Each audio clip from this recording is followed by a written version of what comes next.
قاضی فائز عیسیٰ صاحب نے اپنی رپورٹ کے اندر، کیس کے اندر اٹھا لیے تھے، اور بہت سارے سوالات ایسے تھے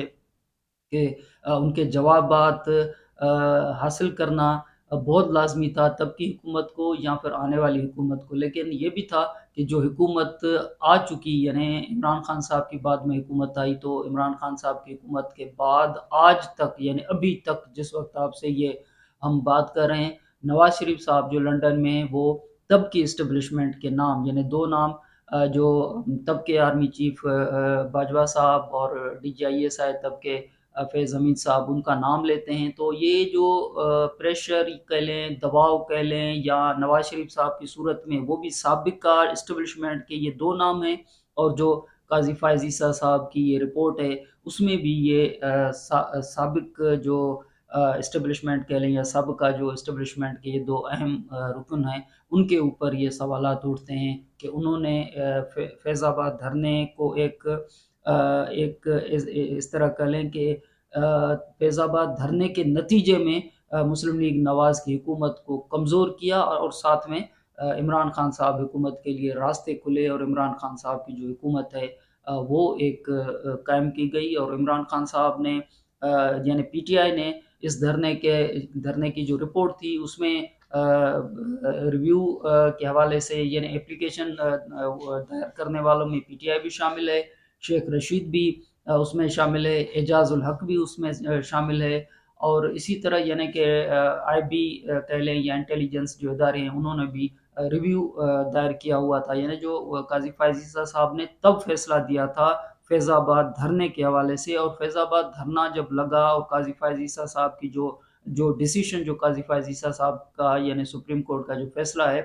اس کے اندر بہت سارے سوالات اسٹیبلشمنٹ کے حوالے سے اٹھے، لیکن اس حوالے سے جو درخواستیں آئی تھیں وہ درخواستیں اعجاز الحق کی، شیخ رشید کی، پی ٹی آئی کی، اور ظاہر سی بات ہے کہ آئی ایس آئی نے ریویو پٹیشن بھی داخل کی تھی، وہ فیصلے کے بعد ریویو ہوتا ہے۔ لیکن 5 سال کے بعد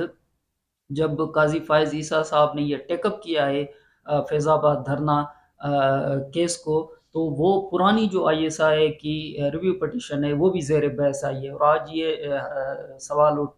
ہر جگہ پہ جہاں بھی جا رہے تھے تو یہی سوال تھا کہ کیا آج آئی ایس آئی کی طرف سے ریویو پٹیشن دائر کی گئی ہے؟ تو آج کوئی بھی ریویو پٹیشن دائر نہیں کی گئی تھی، اس وقت یعنی 5 سال پہلے جب فیصلہ آیا تھا تو ریویو پٹیشن جو ہے وہ آئی ایس آئی کی طرف سے سپریم کورٹ کے اندر آئی تھی، تو وہ آج وہ بھی زیر بحث آئی ہے کہ یہ پٹیشن کے اندر یہ موقف ہے۔ لیکن بہرحال جب 28 تاریخ کو قاضی فائز عیسیٰ صاحب فیض آباد دھرنے کے حوالے سے سماعت کریں گے، یہ ریویو بھی دیکھیں گے، اور جو صورتحال اگر ایسی پیدا ہوتی ہے کہ امپلیمنٹیشن کی بات آ جاتی ہے یا پھر نوٹسز جاری کیے جاتے ہیں، تو پھر یہ صورتحال کہاں جائے گی؟ کیونکہ جو صورتحال یعنی شیخ رشید نے اگر درخواست دی ہوئی تھی تو شیخ رشید تو آج خود کوئی کہہ رہا ہے کہ جی وہ گرفتار ہے، کوئی کہہ رہا ہے کہ وہ غائب ہے، یا اس طرح کی صورتحال ہے۔ یعنی اعجاز الحق نے اگر درخواست کے اندر جو موقف تب یعنی 5 سال پہلے ان کا جو موقف تھا، یا 5 سال پہلے جو پی ٹی آئی کا موقف تھا، آج ان کا موقف کس طرح ہو سکتا ہے؟ لیکن یہ تو ایک سیاسی صورتحال ہے، یہ سیاسی بندے ہیں، سیاسی تنظیمیں ہیں، لیکن جو تب کی اسٹیبلشمنٹ ہے، اگر تب کی اسٹیبلشمنٹ کے حوالے سے آج کی اسٹیبلشمنٹ آ کے سوالات کے جواب دے گی، تو وہ سوالات کے جواب کس طرح ہوں گے؟ مختلف ہوں گے۔ یا آج اگر ہم دیکھیں تو آج نگراں حکومت ہے، تو نگراں حکومت جو ہے وہ تب کی نواز شریف صاحب کی حکومت کے حوالے سے، یا جو عمران خان صاحب کی حکومت آئی تب کے حوالے سے ان کا موقف کیا ہوگا، یا قاضی فائز عیسیٰ صاحب کا جو فیصلہ فیض آباد دھرنے والا فیصلہ جو ہے اس حوالے سے کیا روایت جو ہے نئی ڈیولپ ہوگی۔ لیکن اگر نوٹسز بھی جاری ہوتے ہیں، اور اہم یعنی اس میں اصغر خان کیس کا حوالہ بھی ہے، اور آپ کو یاد ہے کہ اصغر خان کیس کیا ہے؟ اصغر خان کیس یہ ہے کہ بہت عرصہ پہلے، یعنی جب بینظیر بھٹو صاحبہ 88 کے زمانے میں، اور جنرل ضیاء جو ہے وہ یعنی جنرل ضیاء کے بعد یعنی ایک ایسی صورتحال پیدا ہوئی تھی کہ اسلامی جمہوری اتحاد بنایا گیا، یعنی سیاسی تنظیم بنائی گئی، اور سیاسی تنظیم بنانے کے لیے پیسے تقسیم کیے گئے۔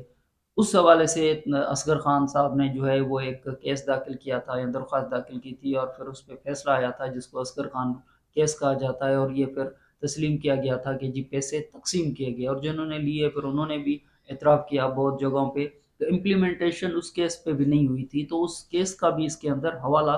موجود ہے۔ تو موجودہ صورتحال میں جب یہ 28 تاریخ کو یعنی فیض آباد دھرنے کے حوالے سے یہ اگر پینڈورا باکس کھلتا ہے تو پھر یہ صورتحال کہاں جائے گی؟ اگر قاضی فائز عیسیٰ صاحب نوٹسز جاری کرتے ہیں یا نوٹسز کے علاوہ امپلیمنٹیشن کی بات کرتے ہیں تو پھر یہ کیس کہاں جائے گا اور اس کے نتائج کیا نکلیں گے؟ جب یہ قاضی فائز عیسیٰ صاحب فیض آباد دھرنے کے حوالے سے، وہ تو کیس کے حوالے سے تو انہوں نے فیصلہ دے کے ایک اپنے لیے بھی ایک مسئلے پیدا کر دیے تھے، اور آپ کو یاد ہے کہ قاضی فائز عیسیٰ صاحب کے خلاف جو احتساب کہہ لیں یا سپریم جوڈیشل کونسل میں جو عمران خان صاحب تب کے وزیر اعظم نے کیس بھیجا تھا صدر عارف علوی صاحب کو، اور صدر عارف علوی صاحب نے وہ کیس جو سپریم جوڈیشل کونسل میں بھیج دیا تھا، تو وہ کیس ہی بنیاد بنا تھا جس پہ ریفرنس جو ہے وہ قاضی فائز عیسیٰ صاحب کے حوالے سے سپریم کورٹ میں آیا، اور پھر قاضی فائز عیسیٰ صاحب کی بیگم صاحبہ سیرینہ عیسیٰ کو بھی وہ ریفرنس وہ بھگتنا پڑا، ABR میں جواب دینے پڑے۔ تو قاضی فائز عیسیٰ صاحب کے لیے وہ لمحے جو تھے وہ بڑا مشکل لمحات آپ ان کو کہہ سکتے ہیں۔ تو یہ بنیادی طور پہ یہ سب تب ہوا تھا کہ قاضی فائز عیسیٰ صاحب نے فیض آباد دھرنا جو تھا، فیض آباد میں جو TLP کا دھرنا تھا، اور وہ فیض آباد دھرنا جس کی وجہ سے راول پنڈی اور اسلام آباد کے درمیان بہت دنوں تک یہ دھرنا جو ہے وہ ایسا دھرنا تھا جس کی وجہ سے دونوں یعنی راول پنڈی اور اسلام آباد کے شہری جو ہیں وہ ٹریول نہیں کر پا رہے تھے، اور جو نظام زندگی جو تھا وہ مکمل طور پہ یہاں ختم ہو چکا تھا یا بند ہو چکا تھا ٹریولنگ کی حد تک۔ تو ایسی صورتحال تھی کہ اس کے بعد قاضی فائز عیسیٰ صاحب نے اس حوالے سے ایک رپورٹ دی، اور ایک